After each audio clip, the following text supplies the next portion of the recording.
gentlemen, Are you breaking the blinds back the there? hour is right. I called this meeting, that clock up there is wrong. It's actually 5 o'clock, so I called this meeting over. Mr. Johnson, give the application, please.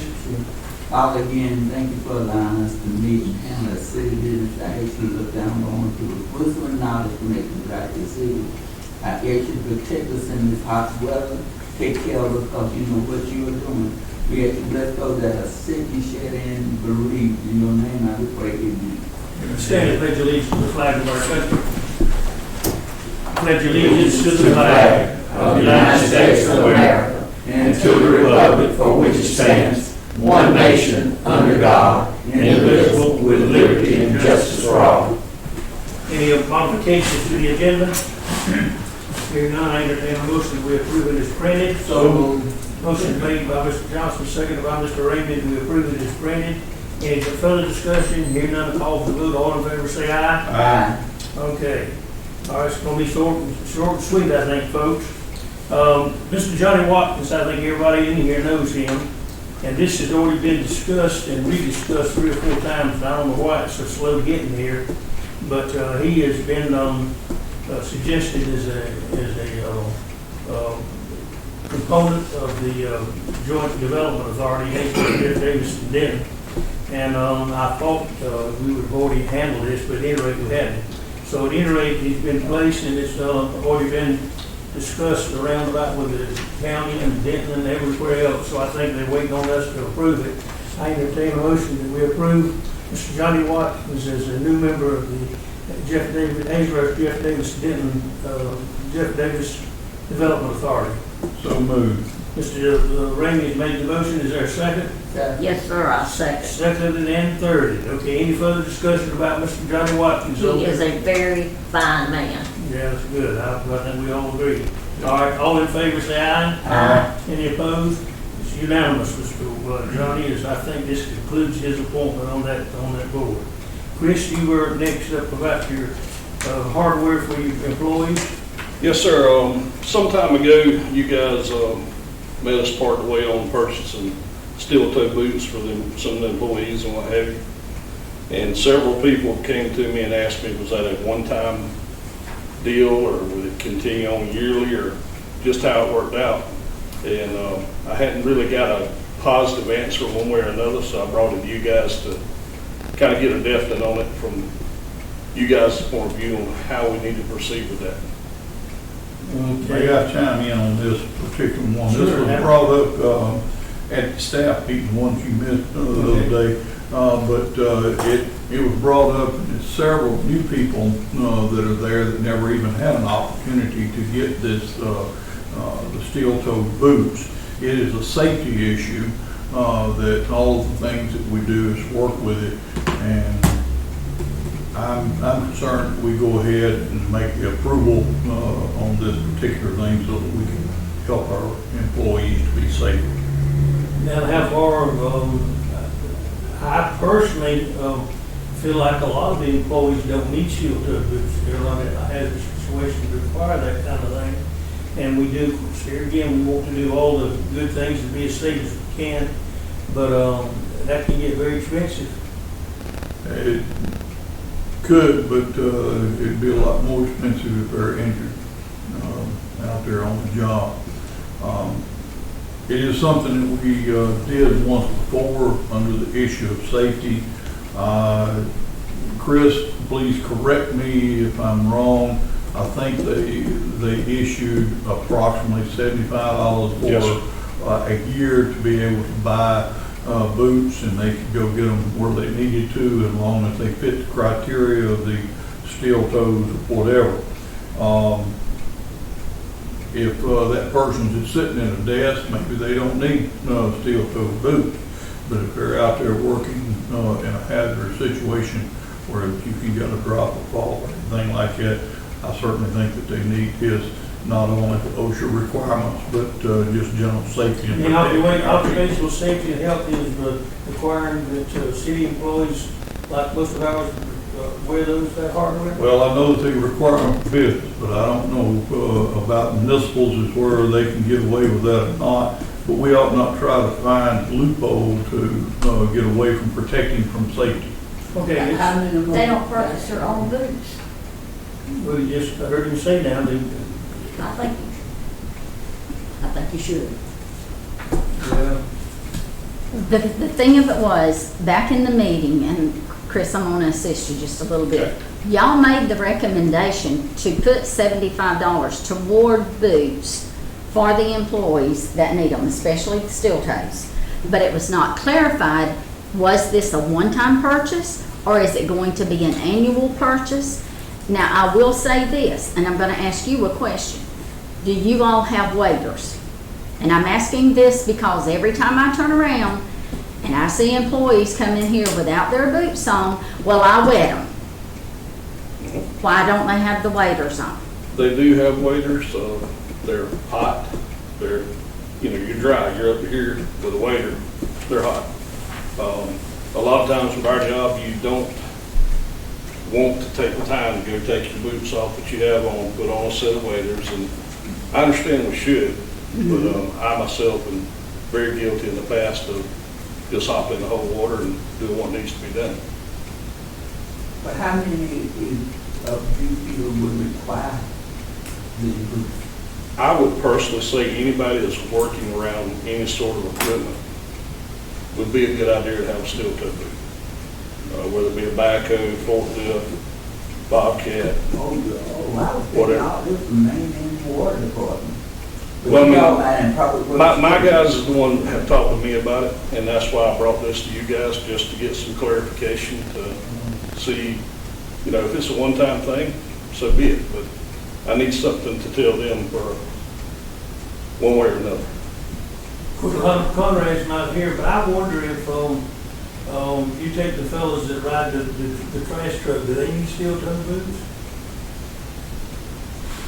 If you were to slip off of a step or something while the truck was backing up, that could run over a toe.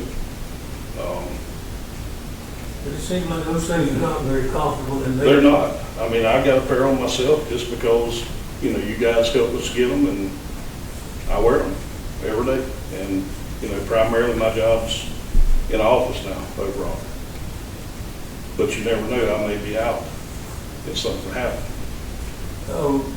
Ms. Buffalo, have you been handling, when they wanted a pair, have you been writing each individual a check to go get them? Or No, sir. They bring you a receipt? They bring a receipt, and the difference, we pay them the difference, is what we do.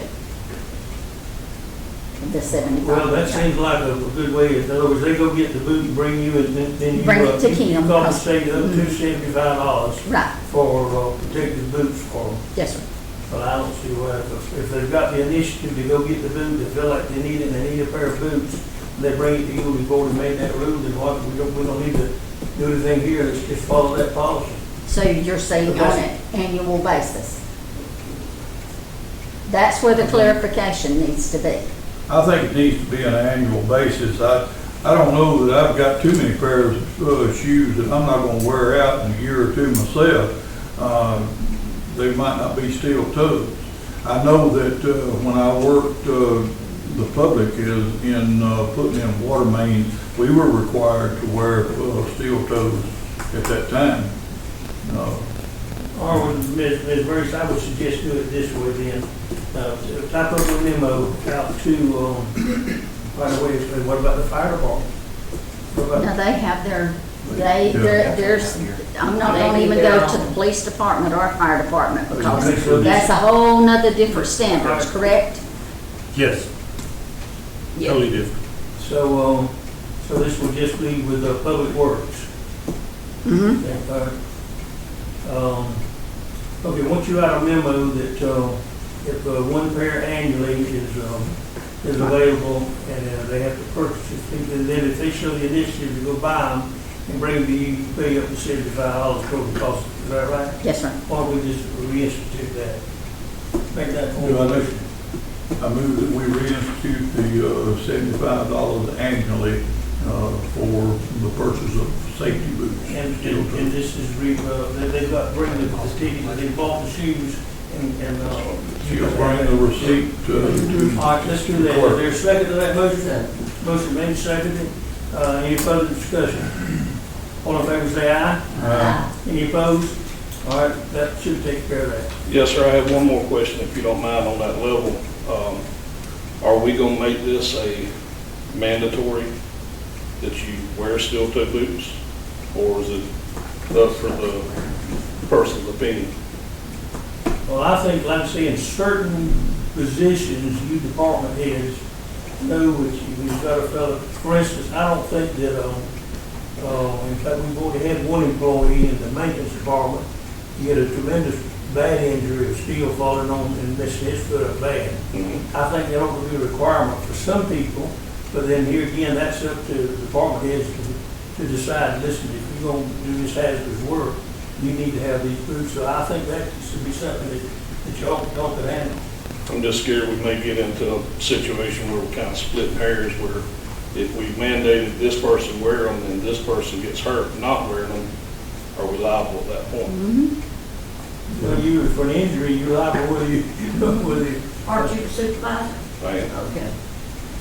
Well, like I say, Put you the monkey on your back if it goes to the supervisor. Like you said, if you split hairs on that, I would say if I'm supervisor, if he feels he needs them in a hazardous situation, we Buy need to them, do buy it. them, yeah. well, I'm gonna cover my tail with it. I'm gonna tell my guys they wear them. So, thank y'all. Thank you. Okay, citizen comments? The roundabout at Collins, is that ever gonna be fixed? Pardon? The roundabout at Collins Street? Oh, the roundabout out at Collins.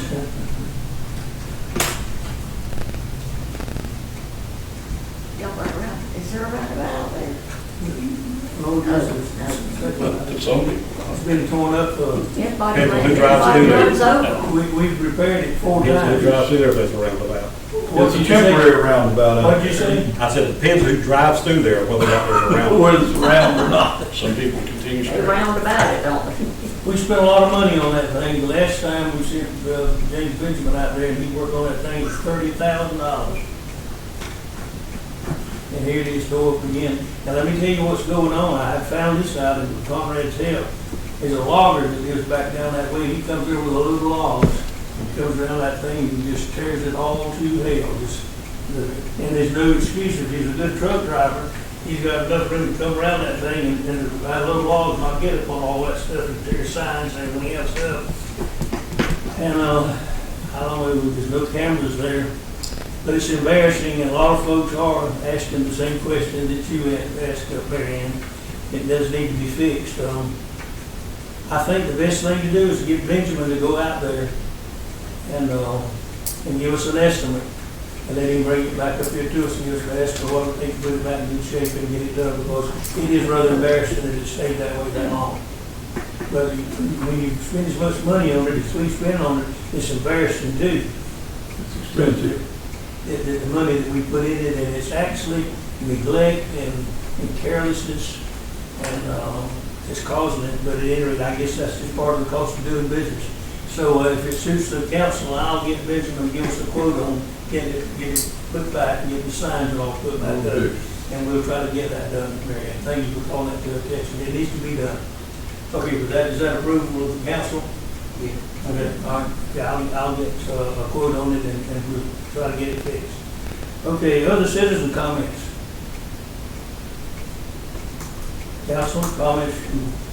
I would like to say, some of you may have, I've already talked to Bernice, and if you see a road sign, a street sign that is not where it is readable or it's not one at all, could you jot down where it is so that, that would help?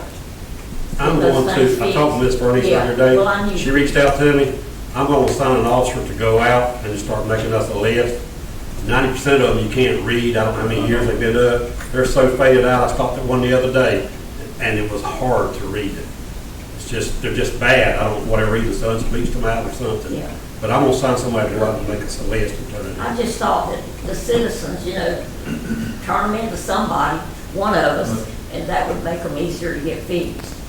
And your guys make a list. Yes, I'm gonna have one All right, as officer. soon as you get the list in, we'll take and present it to DOT, used to make these, they had a sign shop, and, back when Junior Griffin was the manager over there, we could get signs made like that pretty good. I don't know whether it's still available or not. Well, you get the list of them, and I'll find out where we get it done the cheapest. Okay, is that, anything else? I make the motion to go home. Second. We swap that around here, but. Swap this around. Motion been made and seconded, that we adjourn, all in favor say aye. Aye. Good evening.